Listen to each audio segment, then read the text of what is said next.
I know that. Okay, everybody, hi! Welcome to the Webcomics panel. Yay. Okay, first of all, thank you for being here at 10 a.m. on a Sunday, like dang. I was expecting no one to come because it's 10 a.m. on a Sunday, and like, I know me personally, my friends and I were up till 2 a.m. playing D&D, so we didn't want to be here, but I'm just like, no, I gotta do it for like the 2 people who are gonna show up. And then we filled the room, and I'm happy. There's ghosts over there, it's fine.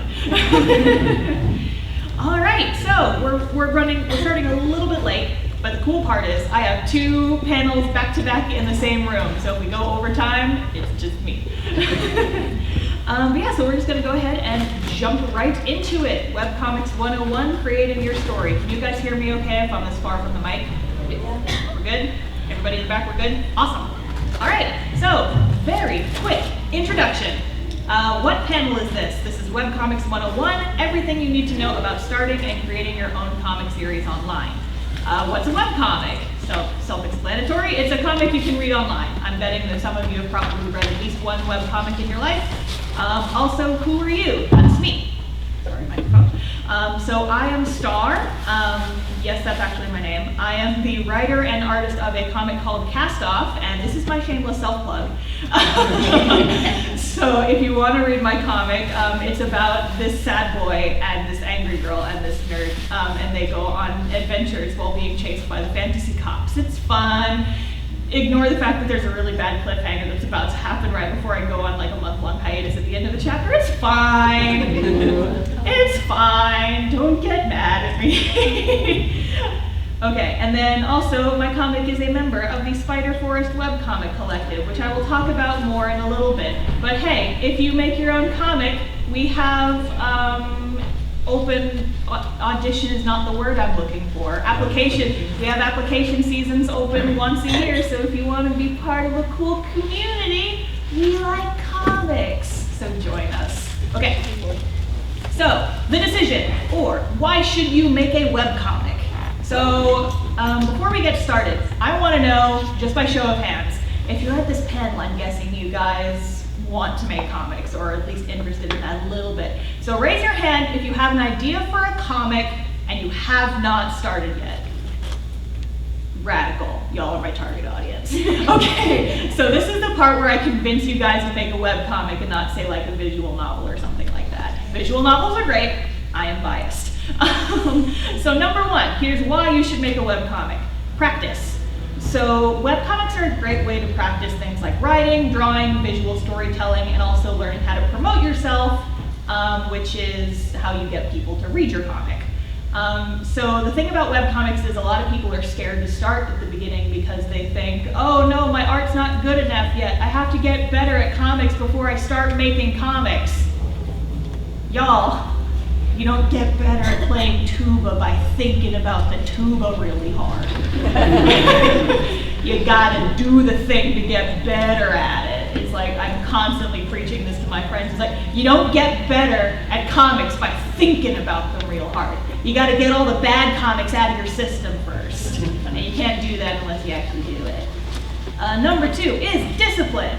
So some days, if you're an artist or a writer, you have days where you don't want to draw and you don't want to write. But with a webcomic, you presumably have an update schedule and you have a dedicated, loving fan base who really wants to know why your characters are drowning and, and what's going to happen, and I'm going to leave them on a cliffhanger, sorry. But anyway, so nothing will build your discipline better than having people who depend on you to update your comic regularly. So even on those bad days where you don't want to draw, you still kind of have to learn how to draw, even on the bad days. And that's a skill for life, not just comics.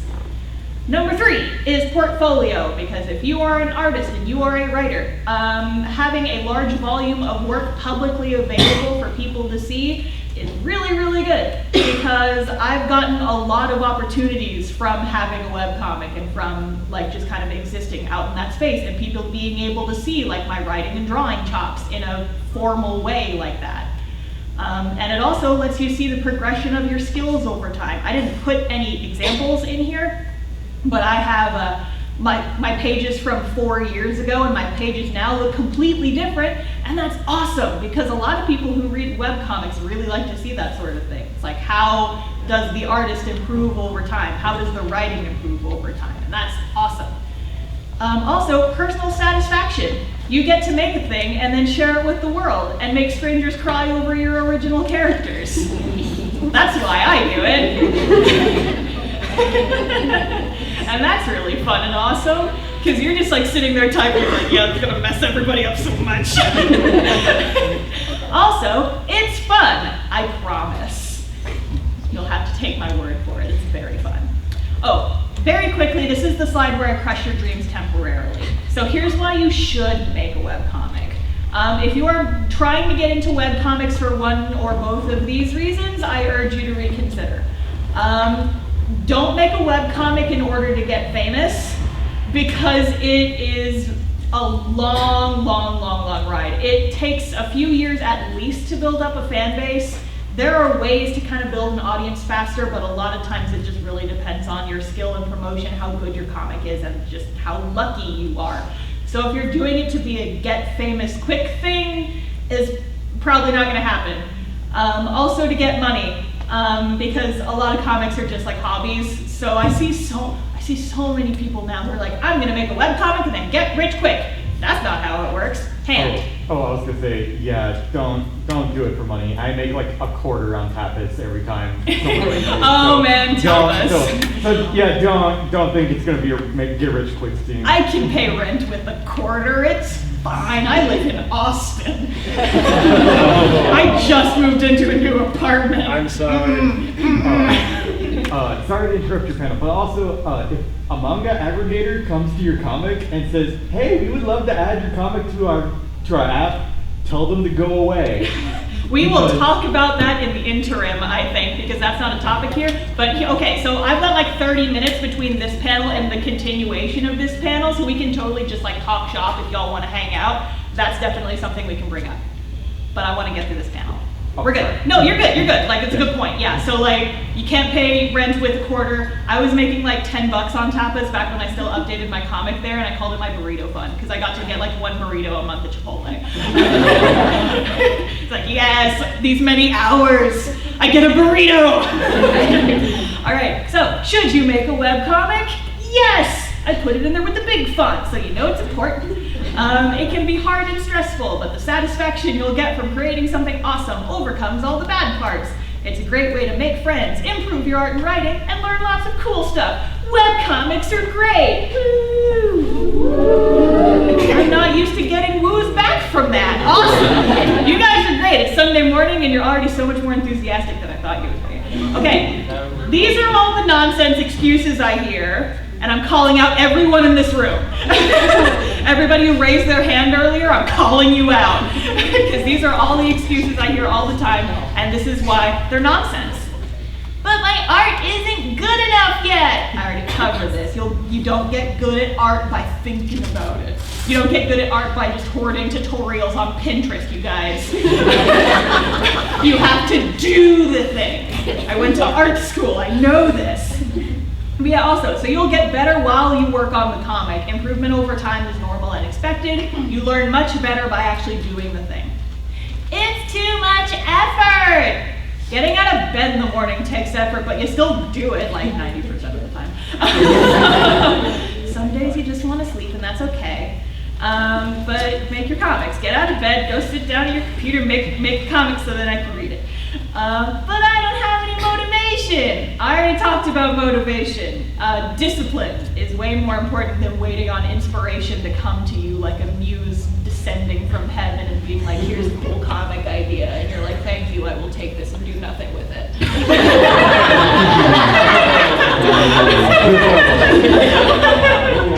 Did you mean all my friends? Cough. Okay, I'm calling them out, they're not here. This story isn't perfect yet, and it's not going to be. I am constantly editing my scripts. My comics, so I sit on my comic scripts for like 4 years before they actually make it into the comic. I like completely changed the ending since I started the comic, because it's fine. You're allowed to do that. It's your comic. You don't have to screw with the publisher. You can do whatever you want. It's the internet. All right, but I don't have time. Okay, that's fair, I guess, but you should make a comic anyway. Wink. I don't have time. That's why my comic is taking a hiatus while I'm moving. It's fine. It's fine. Just do it. Can you tell what time period I originally made this panel in? Around 2013. 2015, whenever it was.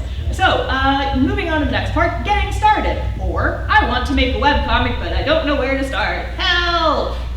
It's in italics, so you have to scream it. All right, so first, writing your comic. So ideally, before you start drawing, you want to kind of think about what your comic is about, right? So first, think about what you want your webcomic to be. And there's a couple different formats.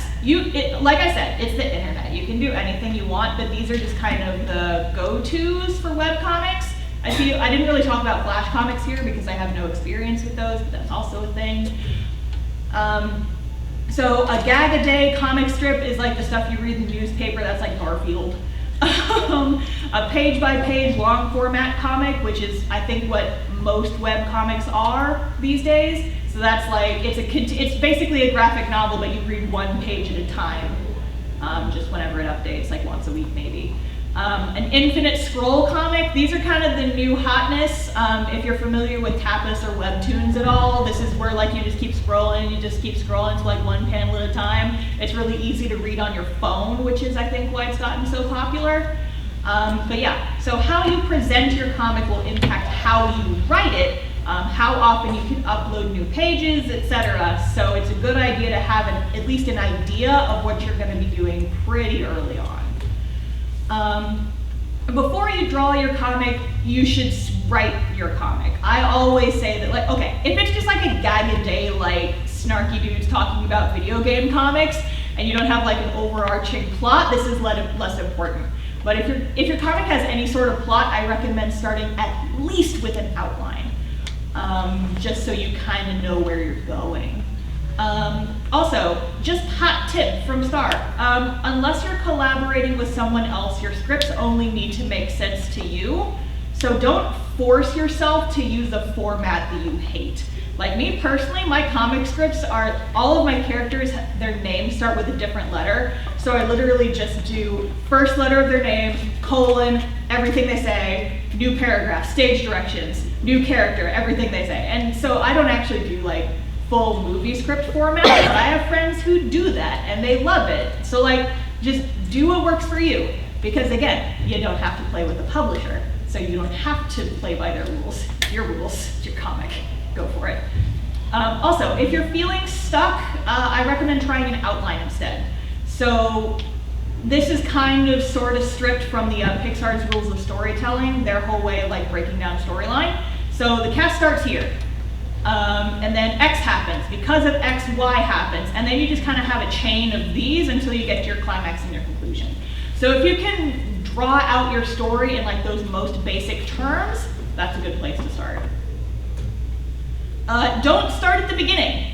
If you have inspiration for scenes later, and if you have the motivation to work on those right now, don't force yourself to start at the very beginning of your story. I will always say, work on what you are excited about, especially if you like actually even haven't started drawing your comic yet.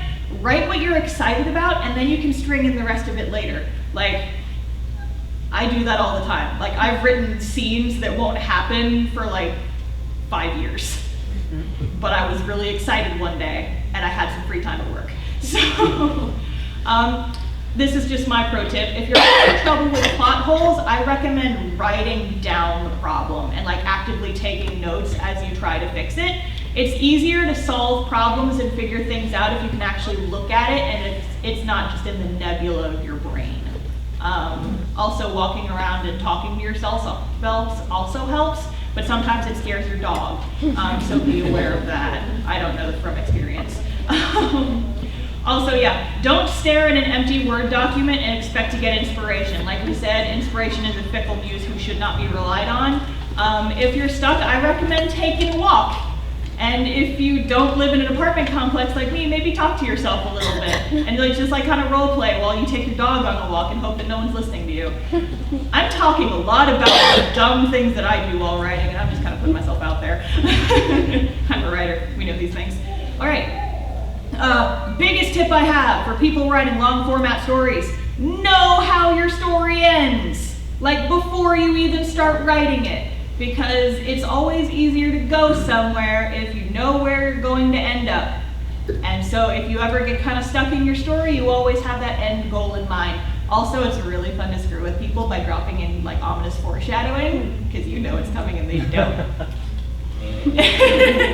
Also, write down everything. I have so many cryptic like text to or speech to text notes in my phone because I was driving and I had an idea for a cool scene. Don't use your phone while you drive. I just talked to Siri. But if you have a cool idea for a scene or even one line of dialogue, write it down, or else you're gonna get sad when you forget it in 10 minutes. So, like, even if it's dumb, even if you don't end up using it, write it down. Have that available to you, or else you'll get sad when you can't remember it.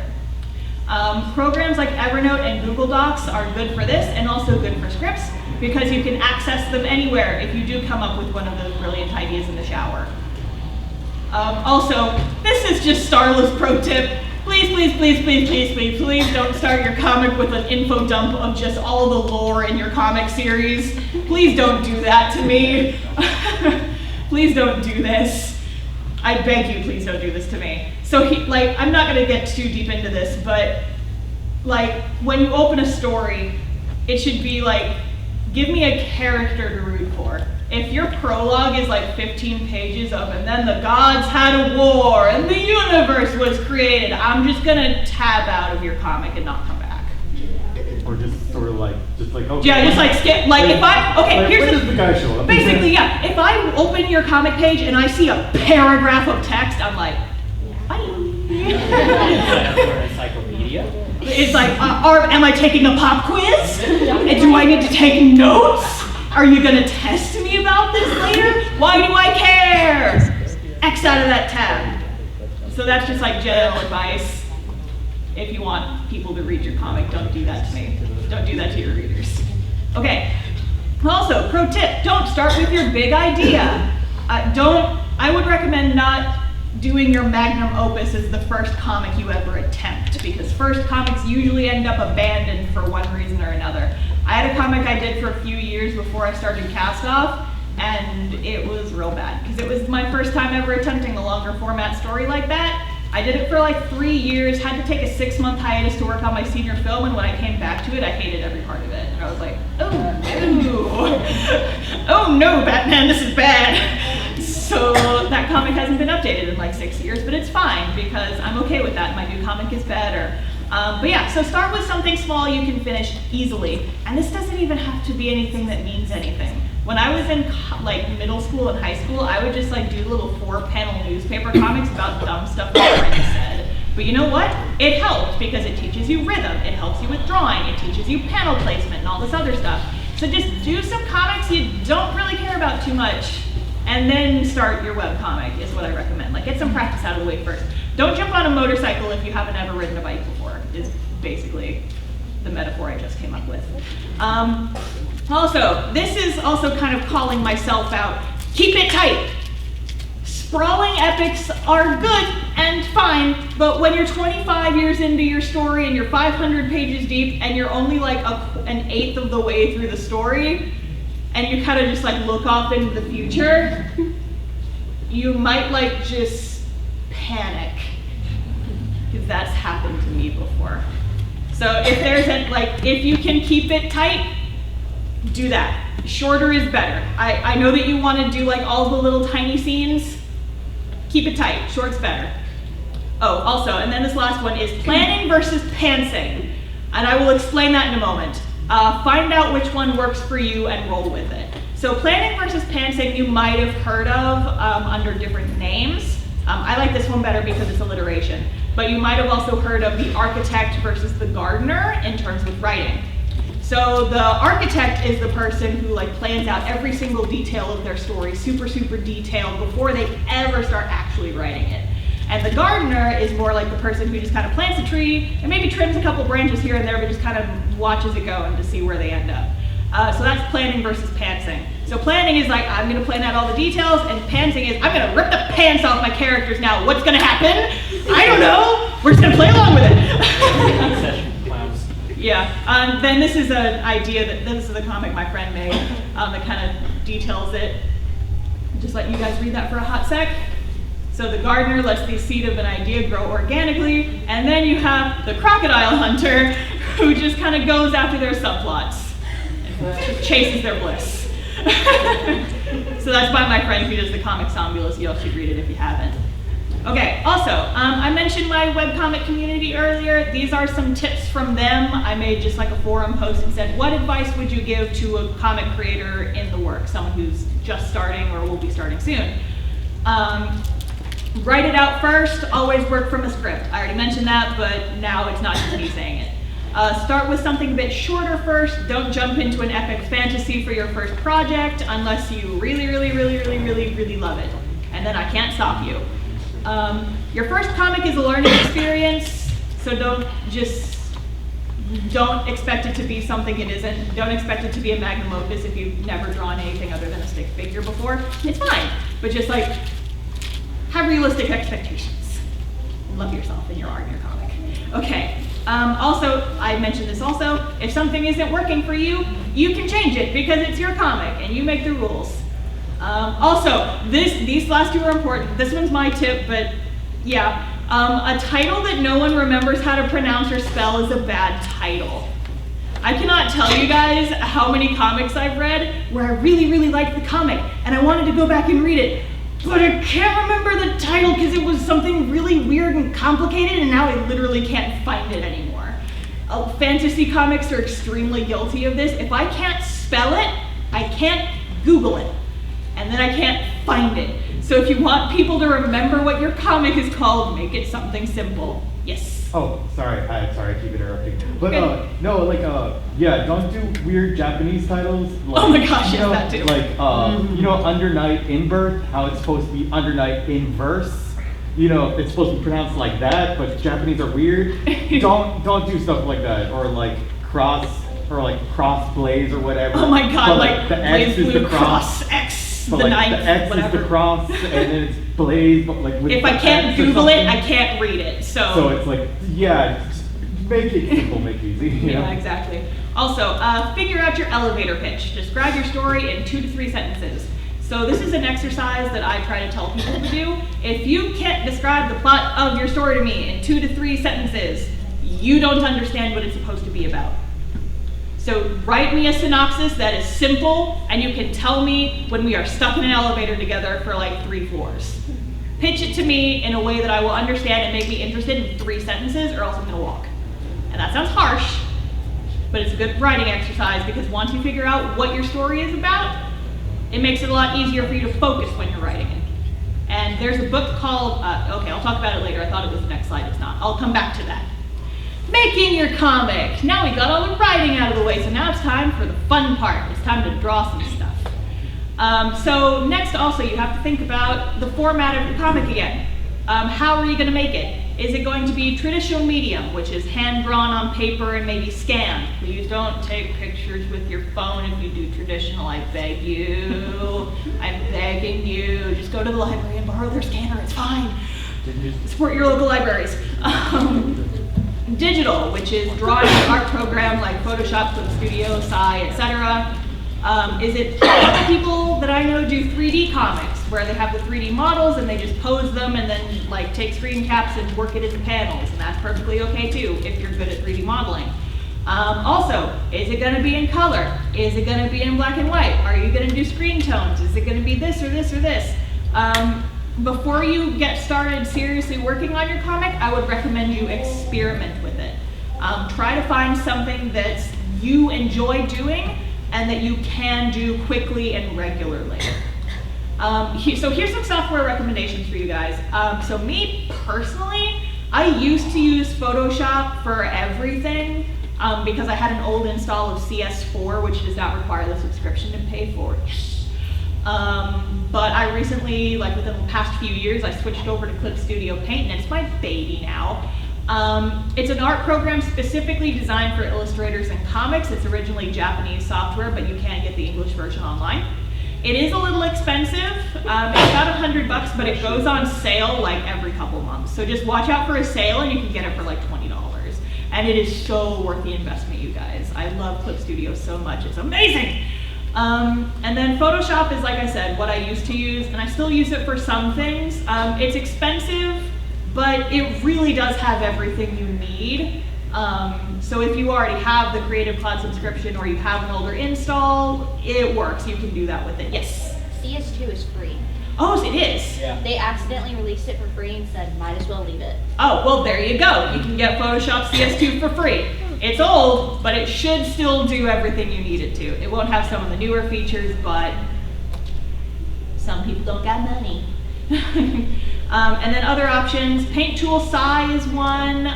GIMP, I believe, is free. I've never used either of these, but I know a lot of people, comics people use them.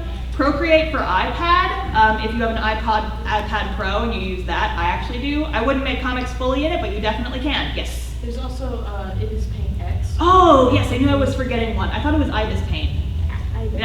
IBIS Paint. There's also like Medibang Studio, which some of my students used to use. I used to be a teacher, but I've seen that one. I played with the app a little bit.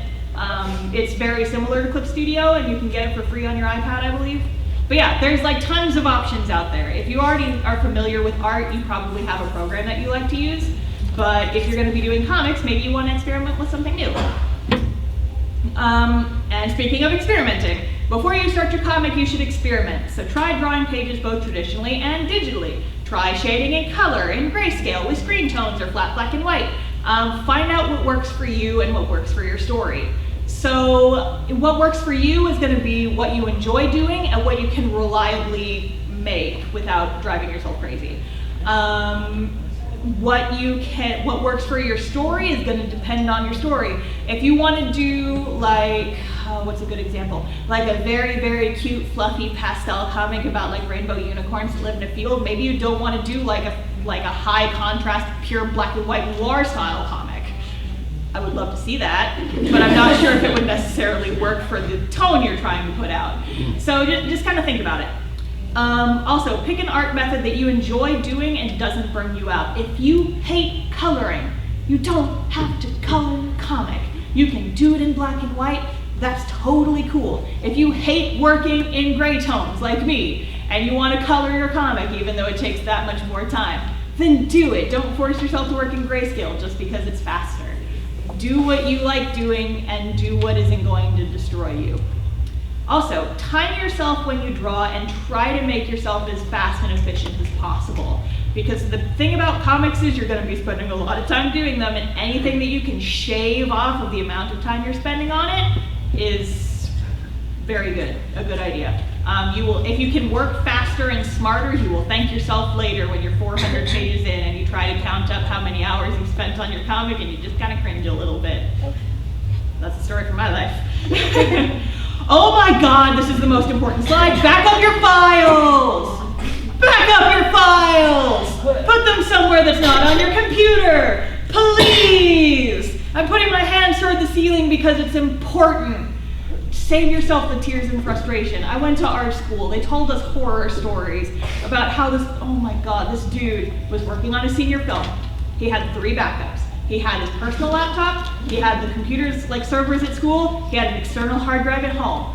Within the same day, the servers at school crashed. He fell off his bike and his computer got smashed. And somebody broke into his house and stole his hard drive. Oh. Within 24 hours, and he lost like a year worth of work and he couldn't graduate. Oh. Back up your files! Okay, more tips from the Spider Forest community. What's important is that you do the work, not that you do it the quote-unquote right way. Because if it works for you, then it works. And like you don't have to be ashamed of the weird names you give your pages. If you worked on a page for ages and you still kind of don't like how it looks, just post it. Don't beat yourself up just because you can't get a character's expression quite right or whatever. When you get to a certain point in making webcomics, you'll finish a page and you'll just kind of be like, wow, this does not look how I planned it. Post. And you just kind of stop caring. Because you know, like, artists talk about this all the time. It's like, oh my god, all I see in my work are mistakes. And that's because you've been staring at it for like 8 hours. But people on the internet who are just like scrolling through Twitter and they're like, oh, a comic! They're gonna look at it for 5 seconds. And they don't care that your character's foot is slightly too wide. Okay, webcomics are a marathon, not a sprint. Do not burn yourself out trying to stick to an update schedule that you can't reliably do. Please don't hurt yourself, you guys. Comics are for fun. They're not for dying. So finding a schedule that works with your life is much more important than overworking yourself. So what I recommend is just spend like a week drawing comic pages whenever you have time. See how much you can make. So like if you can make 3 pages in a week, you post 2 pages a week. And that's your update schedule. Like don't work yourself into an update schedule where you are constantly working at maximum output, because that's a real fast way to burn yourself out. Also, read other people's works to figure out how to best go about your own. Trying to teach yourself how to make comics in a vacuum is, I mean, I guess you can do it, but you'll learn a lot by looking at what others do. Don't be ashamed or afraid to jump around and work on what you're really passionate about. If you don't enjoy what you're doing, you're way more likely to burn yourself out and then start to hate comics, and that's no good, because you're going to be spending so much time on your baby. You want to love comics. Love your comics. Okay. Design your main characters so they're fun to draw, because you will be drawing them a lot. I personally, like, all my characters are super easy to draw. I give them very, like, limited palettes. I give them very simple outfits. My comic is a fantasy story. They just wear pants and shirts, y'all, because I do not have time to draw all this intricate little embroidery on their outfits. And like, I had like 3 pages where some characters were in suits of armor and I wanted to die. And I'm like, no, screw it. The military uniform is pants and a t-shirt. Go. Because I'm like, I do not have time for this. Also, make sure your cast has different silhouettes and color schemes, otherwise readers will keep confusing them. That's just good pro tip for character design. Make sure that your characters stand out enough from one another that people can tell them apart. I say as I'm cosplaying a twin. Try not to fall into the remake loop. The remake loop is when you make, say, the first 10 pages of your comic. And you think, oh wow, I did so good on these 10 pages. I bet now if I went back to the first page, I could redraw this first page much better now. Oh, but now the second page doesn't look as good compared to the first page. So now I gotta redraw the second page. And before you've known it, you don't have a webcomic, you have 10 pages. Over and over and over again. Don't do that. That's bad, don't do that. Draw new pages, please. Okay. Yeah, so you improve over time. That's normal, expected, and good. Don't worry about it. If you really want to, you can go back like later. Like right now, I'm trying to format my comic for book printing, and so I'm like going back and tweaking some of the characters' expressions and stuff. But that's specifically, it's going in print. It's got to look pretty. But this is like 5 years after the fact. So don't just redraw your comic pages all the time, because then you'll have 10 pages. That's not a comic. Unless you finish it in 10 pages, which more power to you, but. Okay, also, this is my tip. If working digitally, memorize your keyboard shortcuts. They will save you so many hours. So in most programs, they let you map your own keyboard shortcuts, which is like Control-Z, Control-F, Control any key. Like any key that you press, you can switch tools, you can do functions with it. If you have something that you're doing constantly that you can program into one button, do it. Because it's so much faster to just press a button and know which button you need to press than it is to go click File, do this, do this, do this, do this, do this. That's like 8 to 10 seconds of digging through menus. If you can program it to be a button press, that's like, why would you not do that? You will literally save hours of time if you figure out your keyboard shortcuts. Please, I beg you. More tips. This is just the tip show, apparently. Find some friends that you trust to be your beta testers. Tell them about your story, show them scripts, and let them see pages in advance. They may catch plot holes or inconsistencies that you didn't notice. So I've got like a small kind of close-knit group of my buds who I will occasionally like text at 11 p.m. and be like, does this scene work for you? It's like, here's a script. Or it's like, is this character's expression sad enough? Or do I need to put more tears on their face? So for the first couple of years, I was very like selective. I'm like, no one can know about my story. It's only for me, it's only spoilers.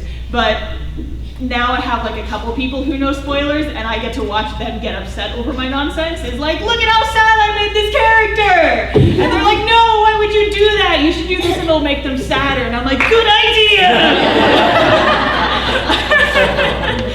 One of them is in the room and I'm watching him laugh. He's like, you know what I'm talking about. Also, I recommend stepping away. Between steps of your comic, go stare at something else for a little while, especially if you have the habit of working late at night, because sometimes you'll draw something and it looks incredible, and then it's 3 a.m., so you save it and you go to sleep, and then you wake up the next morning and you realize that all your characters have 3 left feet. It's like, how many legs do you have? 2. How many feet do you have? 3. And if you've already inked and colored the comic like that, that's so much work you gotta go back and fix. But if you just take a step and just go stare at a video game for a little while and then come back, you'll catch that much easier. Take a break. Making comics is fun, but please remember to stretch yourself out frequently, like once an hour you should be getting up and stretching, because carpal tunnel sucks.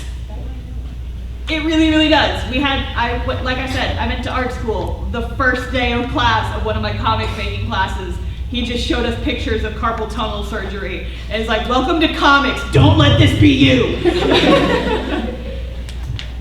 I'm going to very briefly talk about collaboration, because I know it doesn't apply to everybody, but it might apply to somebody. If you love drawing but aren't so good at writing, or you're great at writing but suck at drawing, consider collaborating with an artist or writer. Make sure that you collaborate with someone you can trust to get the work done, not just because you're friends. Because sometimes when you're friends with somebody and they have a really cool idea, and it's like, yeah, let's do it. They might not actually be as gung-ho about the doing it as you. And if you're the writer and they're the artist, and you're like, hey, I already wrote the whole story, and they're like, cool. Oh, I gotta do stuff now. Crap. Yes. Oh, I'm sorry. You're fine, what's up? Don't ever get stuck in the feedback loop of, wouldn't it be cool if? Because that will get you literally nowhere.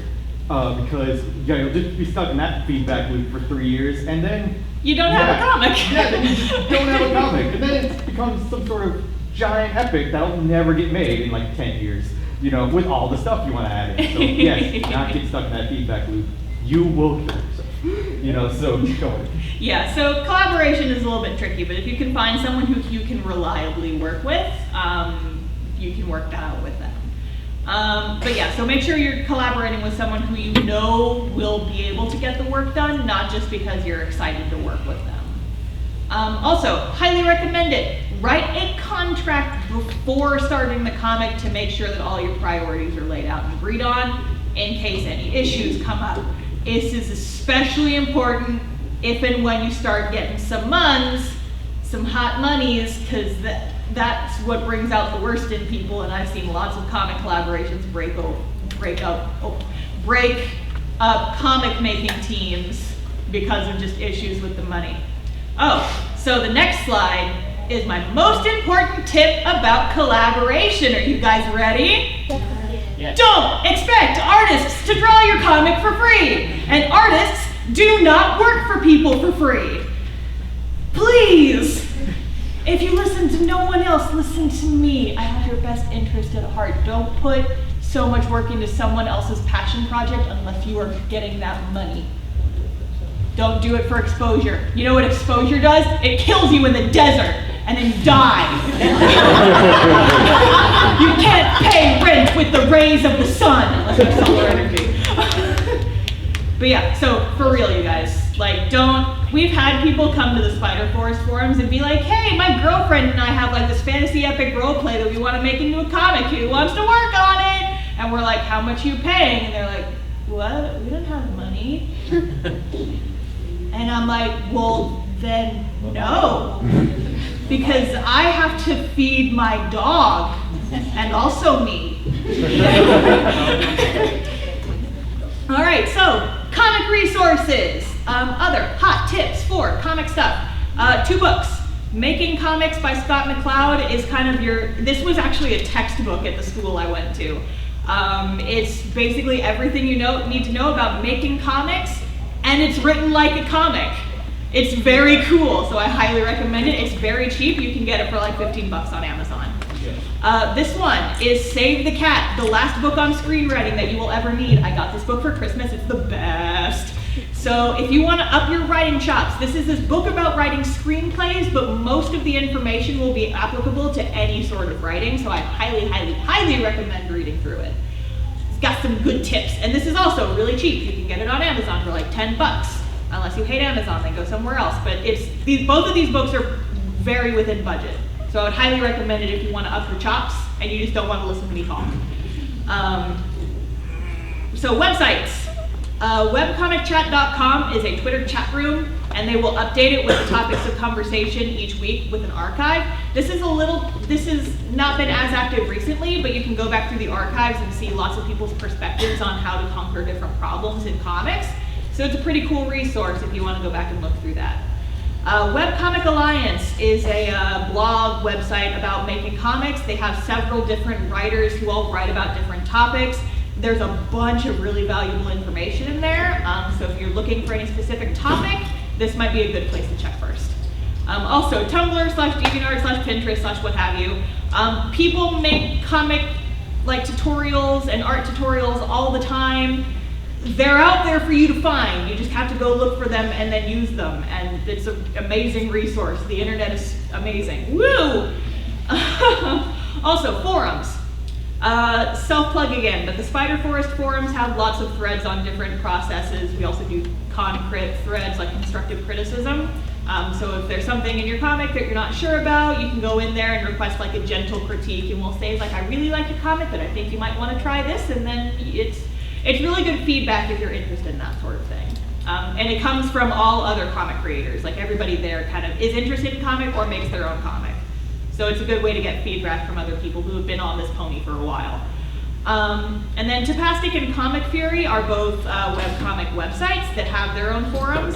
Same type of deal. It's filled with other comic creators, so you can go there and get feedback, talk to other people in the community. If you have questions, you can ask them, and that can also be a resource for you. Highly recommend it. Also, posting your comic. So once you've made your comic, you gotta put it online somewhere, otherwise it's not a webcomic. So you can build your own website, or you can host it on a free comic hosting site, or both. I'm not going to tell you what to do. So building and hosting your own website will be more time consuming, and it's not free. So it is going to cost you money, both for like the hosting and getting your domain set up. And if you're not good at building websites, maybe you have to pay somebody to build the website for you. Free comic hosts are free, but they aren't as customizable as a site that you built yourself.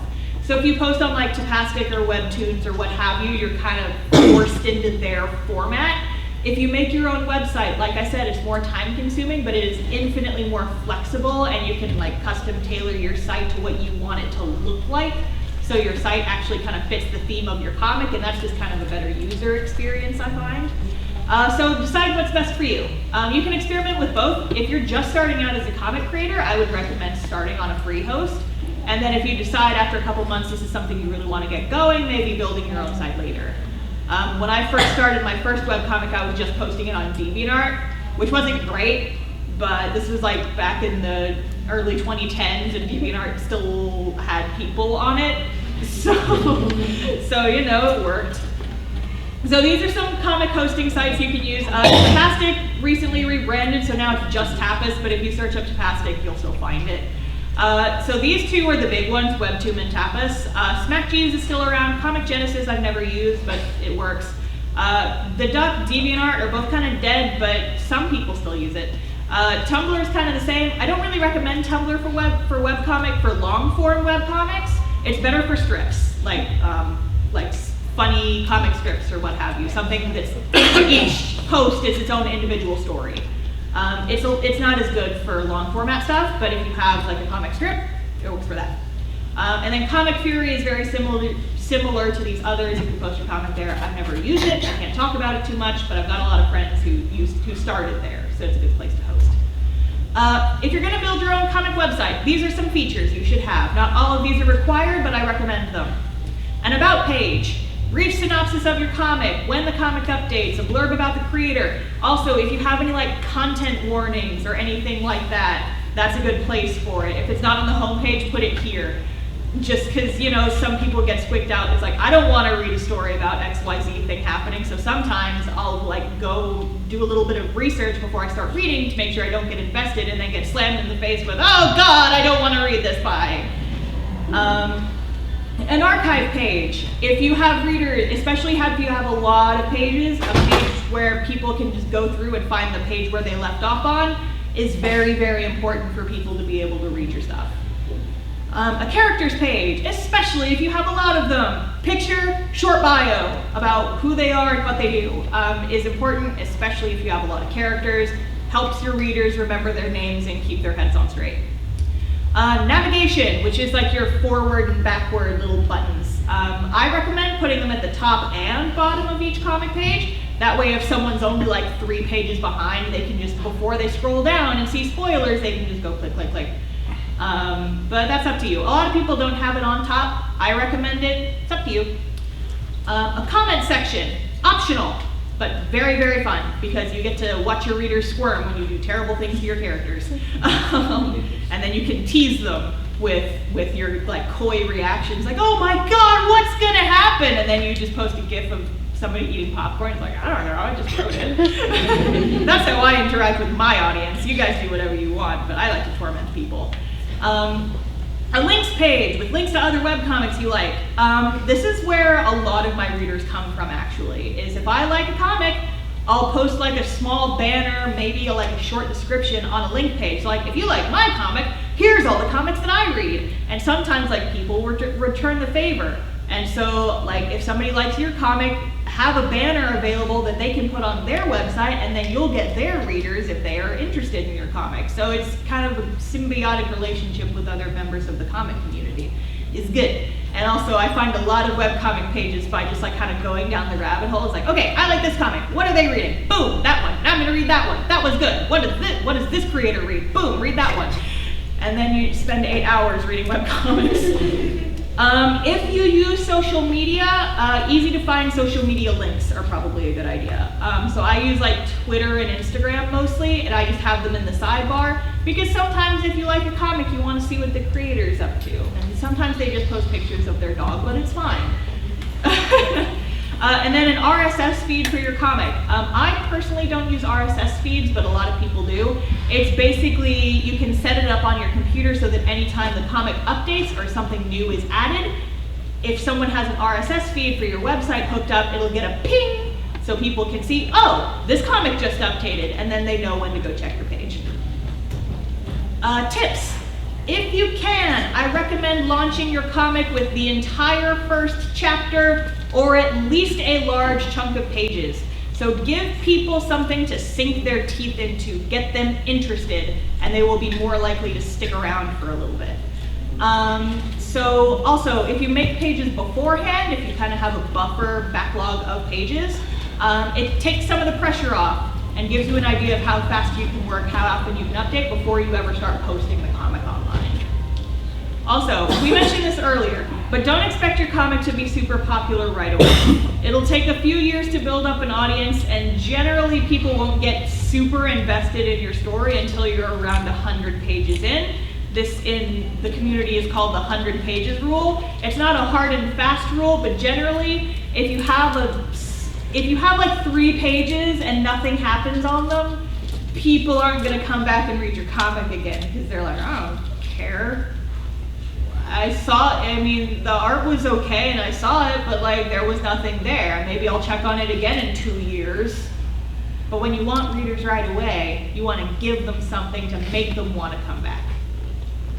And also, just real quick, comics that start with a large audience, like if you see a comic that instantly has like 1,000 subscribers, like the first day it posts, the artist is probably popular, or they have a big fan base already. Nothing, comic fame doesn't come from zero.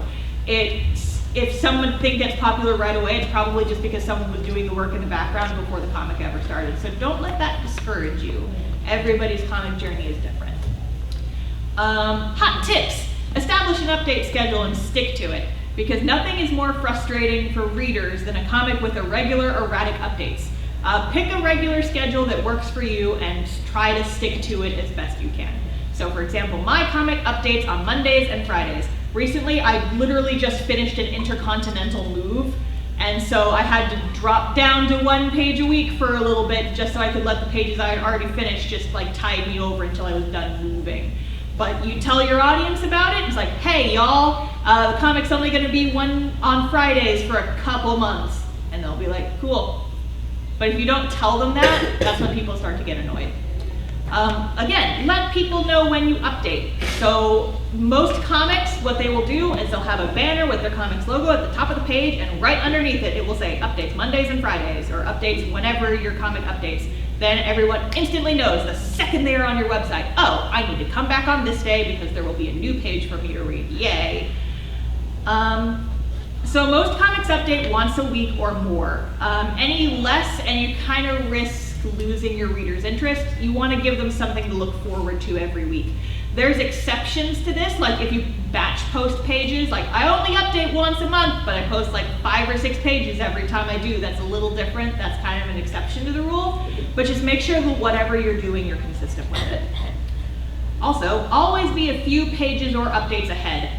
This is sometimes called a buffer or a queue, but having pages done beforehand is less stressful than scrambling to finish a page a few hours before it's supposed to go online. So I always try to be about 8 pages ahead. So if page 5 just went on the website, I'm like still drawing page 12 or 13. And so I just, when it's Friday, boom, there goes the new page, and I'm still working. But if I get sick or something, or I have to go out of town, the comic can still update without me paying attention to it constantly. We've already talked about this, but I'll say it again. Webcomics are a marathon, not a sprint. Do not burn yourself out, it sucks. It's okay to miss an update occasionally, but you should try to be reliable. If you have to miss an update, just let people know.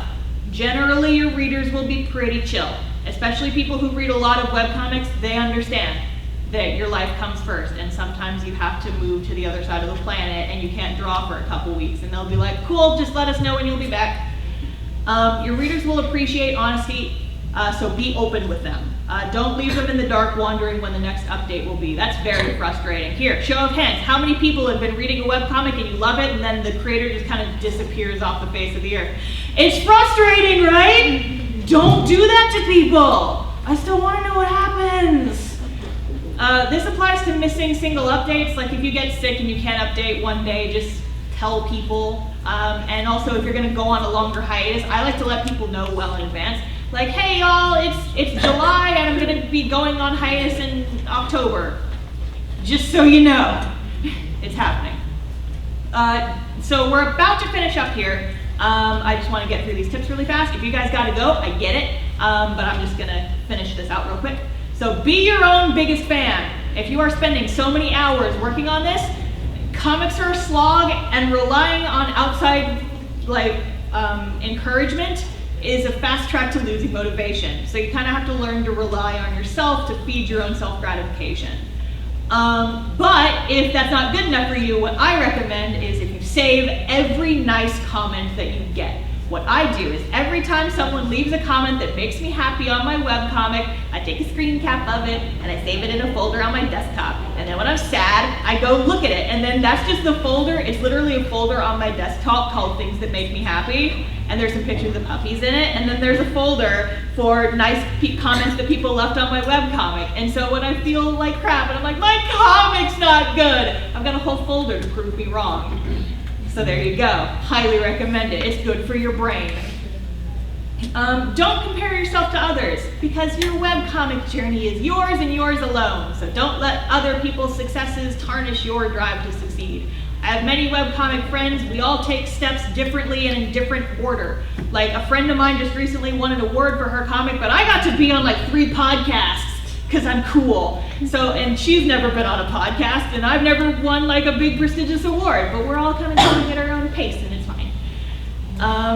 Okay, the panel is over. So congratulations, you are now armed with the knowledge you need to start your own webcomic. So go forth, friends, and make comics. But before you do, questions, and also, this is my comic. You can take a picture of this if you want to. This is my self-love.